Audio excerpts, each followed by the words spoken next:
There's been a lot of nights lately where I turn on my console, scroll for a bit, and then turn it right back off.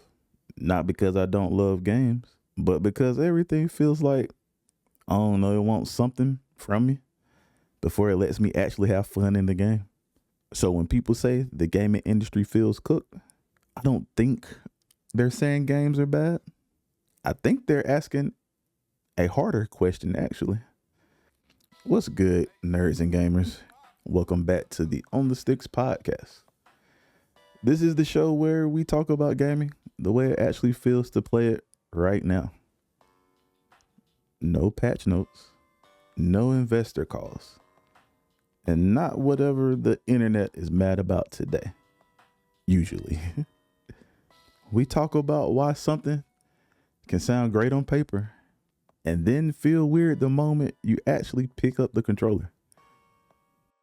You know how we get these game trailers for the game, but then when we actually play the game, it's nothing like the trailer made it out to be. Or when you go to watch videos about a game and they only give you surface level takes about the game, and then you go try it for yourself and what they brought up barely scratches the surface of what you're actually playing in the game. Those kind of moments. Before we really dive in, here's a quick check-in of what I've been playing lately. I've been bouncing between some Where Winds Meet. What else? Messing around with Marvel Cosmic Invasion a little bit. I did the review for that. Then right after I did the review, they did an update, so I wanted to check that out a little bit. Trying to think. Got some more reviews coming in January, so I've been playing some games for those. I don't even know if I can even mention them, but some JRPGs coming out this month, so be on the lookout for those reviews if you are JRPG fans. And also, I'm planning to hop back into Anthem before those servers shut down. Not because it's a great game or anything, but because it feels weird letting the game just disappear without one last look. I remember when Anthem launched and one of my homies ran through the game together. It wasn't the greatest game, and I'm sure us playing it co-op probably made it feel like a better game than it actually was. But it is a memory that I have stored away that I remember playing. And I think this was before, I want to say it's before I started doing any kind of like YouTube or Twitch stuff, I think, but I can't remember. But it's definitely something I want to go back and check out before those servers shut down. So be on the lookout for some content coming from that. And really, that feeling is kind of the backbone of this whole episode. If this was just personal burnout, the bigger picture wouldn't line up the way it does. But it does. The industry's been under pressure for a while now. Layoffs across major publishers, projects quietly canceled, studios stretched thin. It's really exhausting to see all this constantly, major layoffs over and over from different companies. And I'm sure it's probably going to keep going on into 2026. I know a lot of people are saying this is the result of all the hiring and expanding companies did due to the COVID boom, and everything is just catching up and balancing out. But who knows what it's actually from. Like I said, I'm pretty sure it's going to keep going into 2026, unfortunately. What's different lately is that developers aren't just disappearing quietly anymore. They're organizing, they're unionizing, they're speaking up publicly. And this tells you this isn't just a bad year. This is structural. And by that, I mean, this is all happening from the systems that they have in place, the incentives, the pressure from the top. A lot of times when we're not happy how a game turns out, we instantly want to blame the people that's working on the game or the people that's made the game. But a lot of decisions that we end up not liking as gamers are coming from the people up top, the people that aren't even actually working on the games, the people that don't really know what's going on in the gaming world. Really, they're just business people. They trying to make money. They're there to make the money. They don't care how the game actually is as long as they get their money, so that usually hurts the finished product, unfortunately. And at the same time, publishers are clearly nervous about these things. You hear more talk about crowded release windows, players tightening spending, projects needing to be safer. Translation, even the Giants are sweating. I'm glad they're sweating, actually. I feel like that's the only way to get them to change things. They got to be worried about that money. That's typically how these companies work. They don't care about nothing but that money. But, and this is the part that actually matters. Not everything is falling apart. Some big games are actually landing. A good example of that is Battlefield 6. And no, it's not a perfect game by any means, but the reception is better. Momentum is there. And it feels like a game that remembered what Battlefield is supposed to be. I know anytime I watch somebody play Battlefield 6, it genuinely looks like they're having fun playing it. I myself haven't jumped in personally, but I did pick it up on Black Friday because I managed to catch it on sale for like $30, $35. Couldn't pass it up. And Day has been wanting to play Battlefield 6 for the longest, since her coworkers were talking about it. So now she has it in her head that she wants to play Battlefield 6 and be the medic class. So can't be the medic class without having somebody to revive. So I guess I'm going to be the person she revives all the time, because I'm sure I'm going to die a lot in the game. So it's going to work out perfectly, right? But yeah, I think people are actually enjoying this Battlefield a lot more compared to the previous entry, and probably even more than the one before that. So I know it's kind of in a rough spot after they released Red Sec, their free battle royale mode. I know people are kind of not happy about that mode, but I feel like most people are happy about the core game that released before that. And that's important because it tells us something very specific. The issue isn't that AAA games don't work anymore. It's that the old AAA formula doesn't automatically work anymore. Players aren't rejecting big games. They're rejecting exhausting games. You know, a lot of what we do on this podcast is just trying to make sense of games when the headlines don't really explain why something feels off. Games used to feel like events. I know y'all remember that. You bought a game, you disappeared for a week or a weekend, and you finished it. And when the credits rolled, it felt like you actually completed something. I'll never forget back when we had Blockbuster and you knew you had to rent a game that you were only going to be able to play for maybe that weekend, and you had to make the most out of that weekend to beat it. That would mean you playing the game all day, all night, staying up late to play it, waking up early and playing it, beating it before you took it back, just so you can feel like you didn't waste your money or your parents' money. Because I feel like when I was renting games, I didn't have any money. It was my mom or my grandpa, renting me games, or whoever in the family was giving me money. That's how I was renting my games. So I felt like to make that money worth it, I had to beat that game, had to roll credits, Now, a lot of modern games want three things from you: your time, your attention, your money. And they don't want it once. They want it constantly. You got your daily challenges. You got your login rewards that prey on that FOMO. Every game wants you to feel like you're missing out on something when you're not doing your daily logins. I want to say the first game I really experienced that with was probably Destiny 1, if I'm not mistaken. And I didn't really see it as FOMO at that moment because I was playing it every day anyway. I feel like that's probably the best way for dailies and login rewards to interact with a game. If you actually enjoy playing the game and you're going to play it in any way every day, I'm okay with that. But then I think they added it to like Madden Ultimate Team for like a Christmas event. I think you had to log in for a certain amount of days, if not every day in the month, something like that, to get a certain card. And I remember I was going somewhere.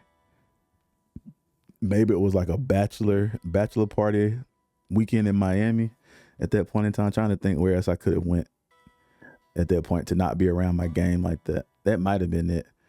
And me having to teach my girlfriend how to just log into Ultimate Team just so I can get those daily login requirements for that free card. I'll never forget that. This could have been after I started playing Destiny, but I'm pretty sure this is after I started playing Destiny. So I had to teach her how to get those daily logins for me. And she did it, surprisingly. I just knew she was going to mess up, but shout out to Day for holding it down while I was out of town to get those daily logins for me to get my card on Madden. But yeah, I hated it once they added it to like Madden, and they've really gone in even deeper, adding those daily login things to sports games. I feel like that's probably one kind of game you shouldn't really have that in, but it was implemented into the Ultimate Team modes and the My Team modes and stuff like that. So I can kind of see how it plays into those particular kind of modes, but I think pretty much every kind of game has some kind of daily challenges or login rewards at this point. Like I said, they could be done less intrusively sometimes, and some games they fit in more than others. But I'm sure not everybody has problems with these daily challenges and daily login rewards. Like I said, when it's in a game you're already going to play that day anyway, you probably don't really mind it. But when they have as long as they make it feel like it's worth actually doing, I guess people don't really have a problem about that. And I want to be clear here. This isn't because developers forgot how to make fun games. It's just the economics are brutal. Games cost more than ever to make. Teams now are massive.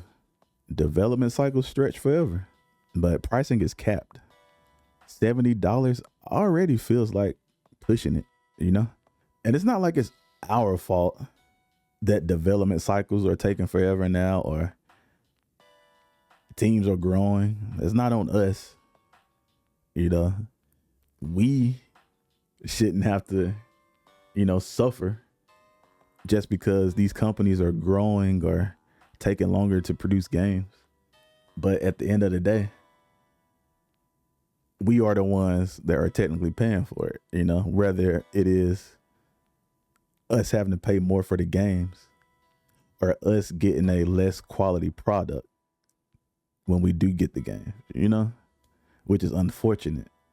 It takes games forever to come out now, and one big example of that is how long it's taken for instance, GTA games to come out now compared to how it used to be when we had GTA 3, San Andreas, and Vice City. Those came out pretty quick, and then as the generations that went on, we were getting less and less from Rockstar in general, not even just GTA games. When they used to put out a lot of other kind of games, they used to put out Grand Theft Auto, of course. Then you had Red Dead, then you had Bully, you had the Warriors, you had them even doing what was it? They got a ping pong game. Was it a ping pong, table tennis, or whatever? Rockstar used to put out all kind of games throughout the years. But as their main games got bigger and bigger, it started taking longer and longer to put out. They stopped putting out other stuff because they had such longer development cycles for their mainline games. And even companies like Bethesda didn't take as long to put out their games.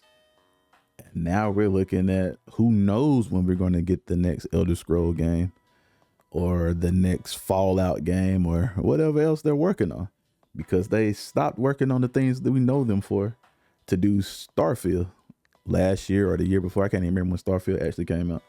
They stopped. They put that into their development cycle. So that right there increased the times on everything else.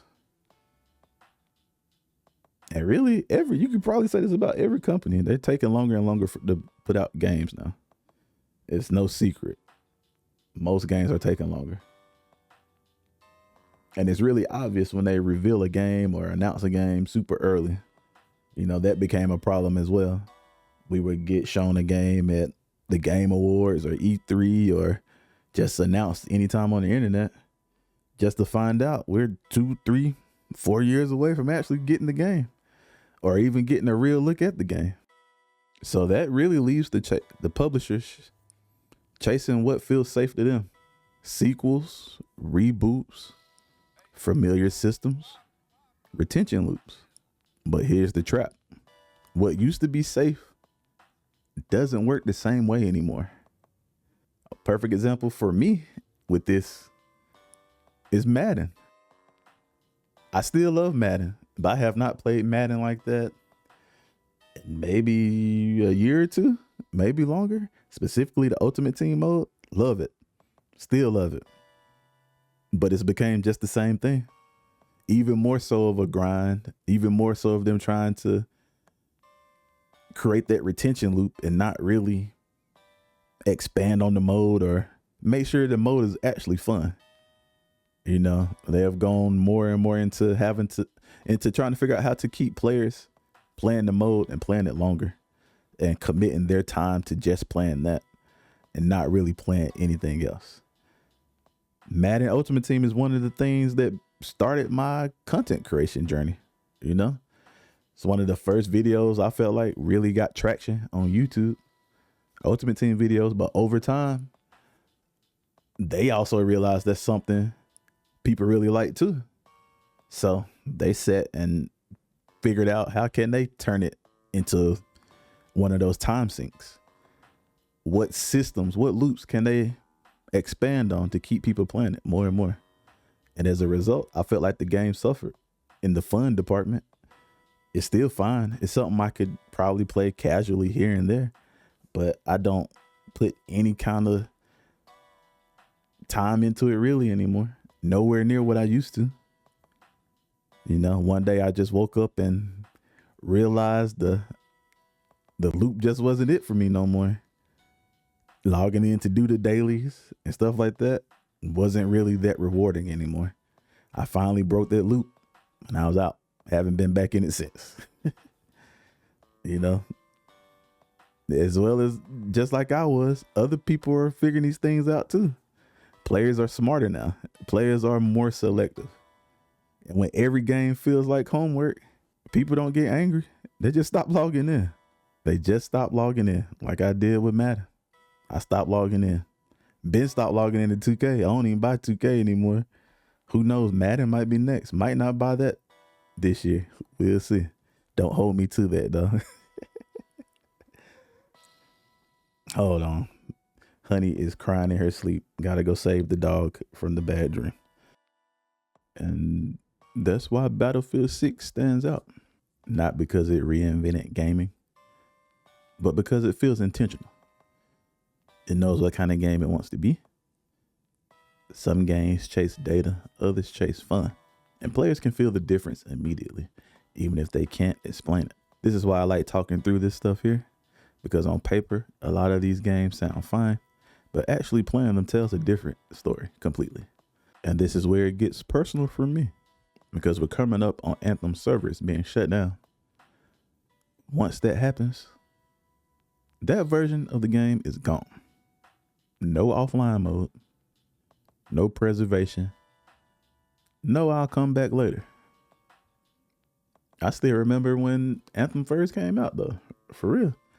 I think it came out, what else I was trying to play at the same time? I want to say it was like Anthem, The Division 2, and maybe Destiny 2 all came out around the same time.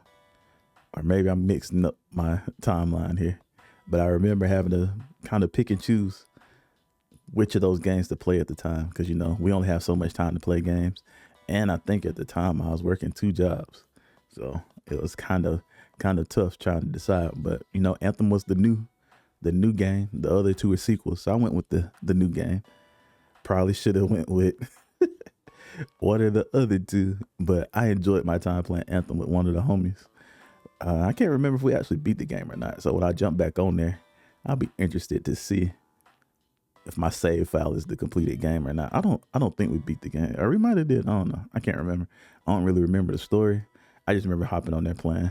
And I think I only ever tried one of the javelins on there. You know, you can choose between 4 different ones. I think I only played as one. Obviously I didn't have a whole lot of time to play the game because, like I said, I was trying to play that Division 2 and Destiny 2, and I was working 2 jobs at the same time. So, yeah. That's why I want to jump back in, though, one more time, Not because it was a perfect game, because it definitely wasn't a perfect game, but because it represents something important. Anthem didn't struggle because the devs didn't care. They definitely cared. They wanted to reboot the whole game. They just didn't get a chance to. It struggled because it was built inside a system that didn't know how to support what it was trying to be. But that's the struggle of pretty much every live service game. You got that constant pressure to stay relevant, constant pressure to keep the attention of the players. You got to figure out how to make that money. You got to figure out how to balance grind with rewards. It's a lot that goes into being a live service game. Pretty much if you have a live service game, I don't think your company can make anything else. I think that was one of the reasons why Naughty Dog ended up not doing their live service game or whatever, because that would become what they had to do. And that's basically what Bungie became. They had to continue doing live service stuff for Destiny instead of moving on to new projects.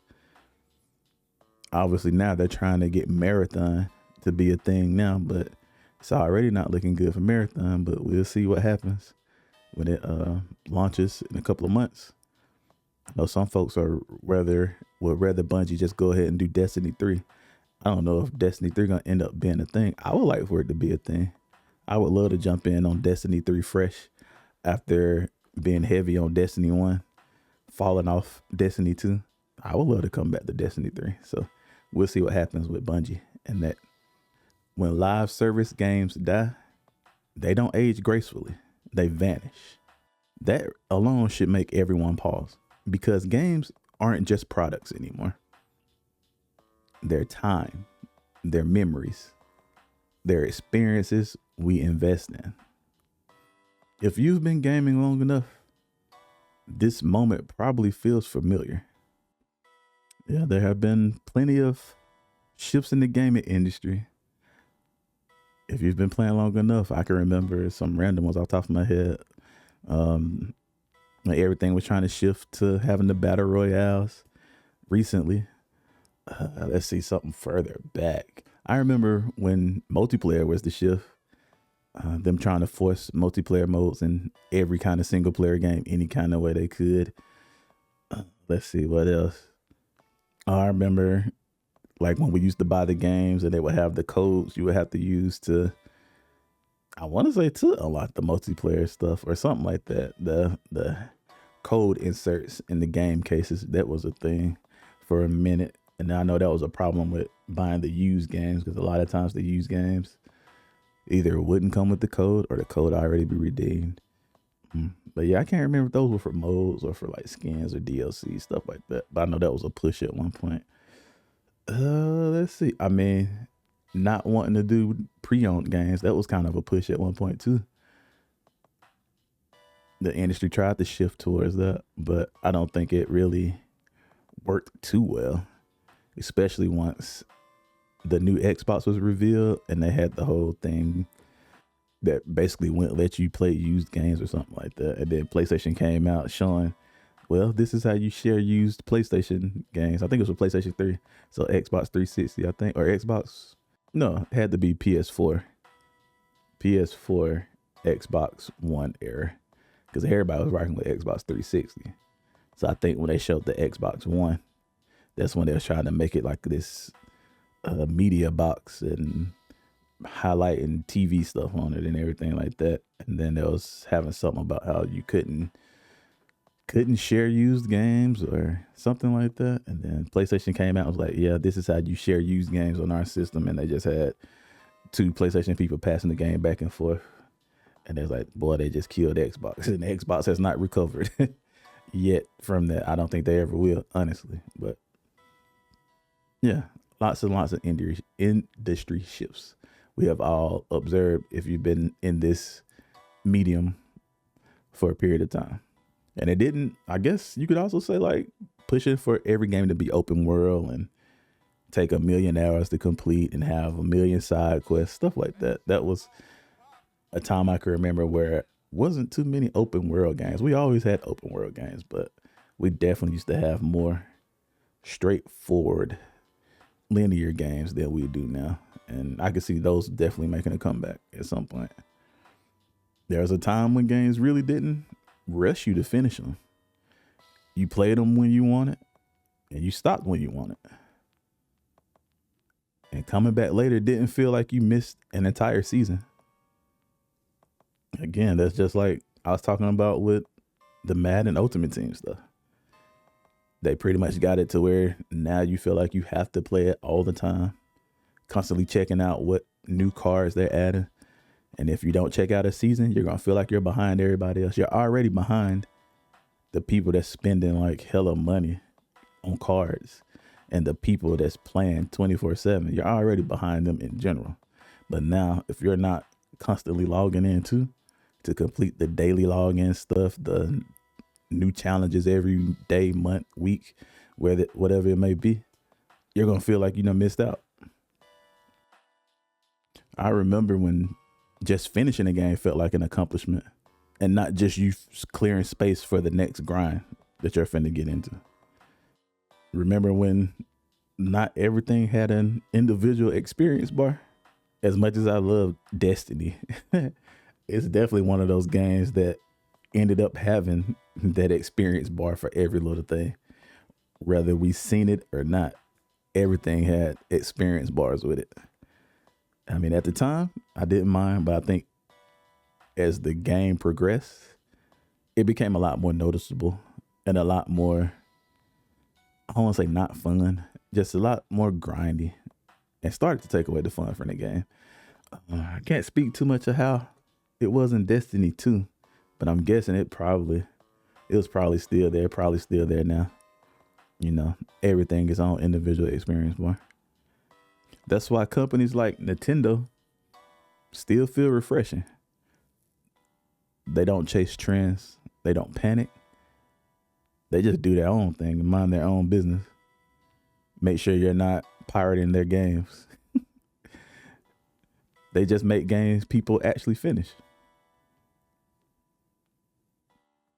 I would say out of all the companies, the big companies, I would say they respect players' time a bit more than I would say Sony or Microsoft do, in my opinion, just because they know what players want from them out of their games, and they just make that over and over.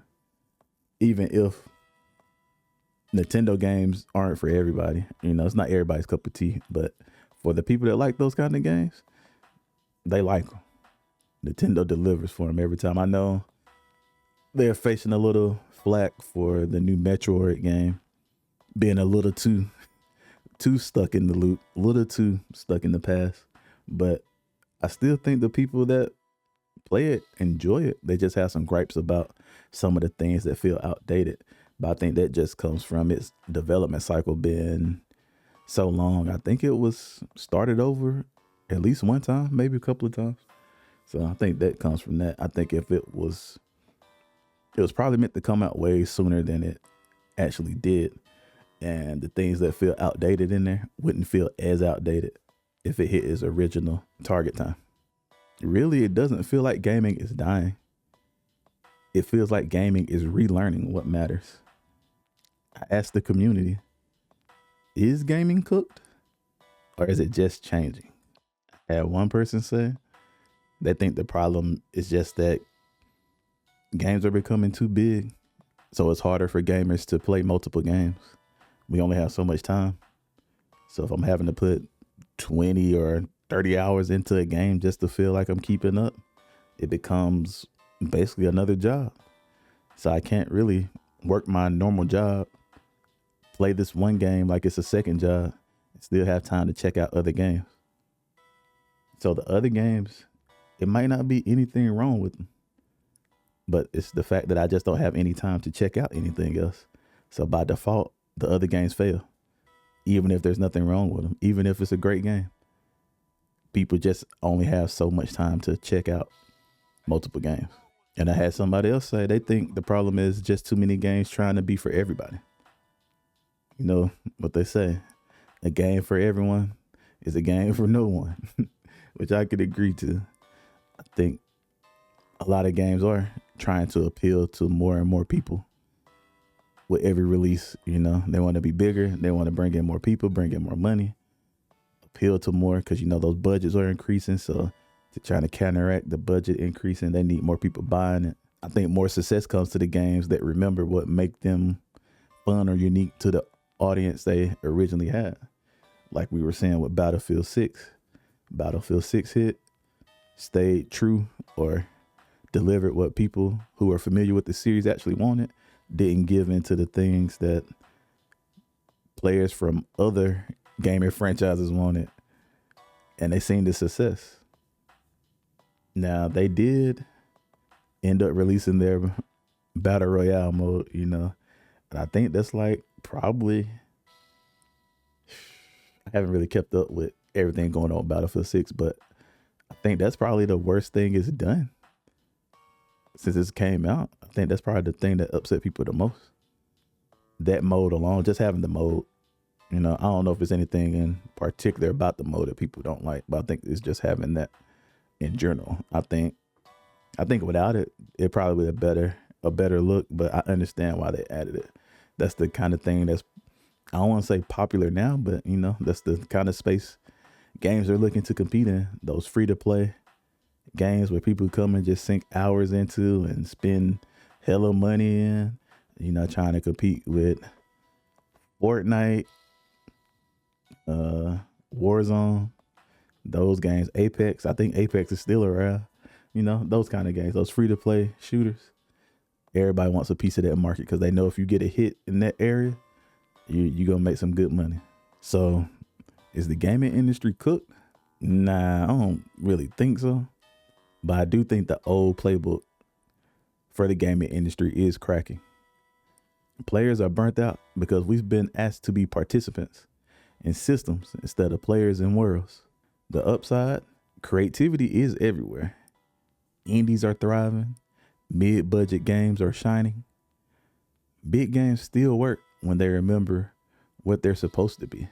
AAA gaming isn't dead. I'd say it's getting humbled though. And honestly, that might be exactly what it needed. This is one of those conversations we're probably going to keep coming back to, especially as more games launch and more of these systems either work or don't. Well, I've been Sticks. This has been the OnThaSticks Podcast. And I'll catch you in the next one.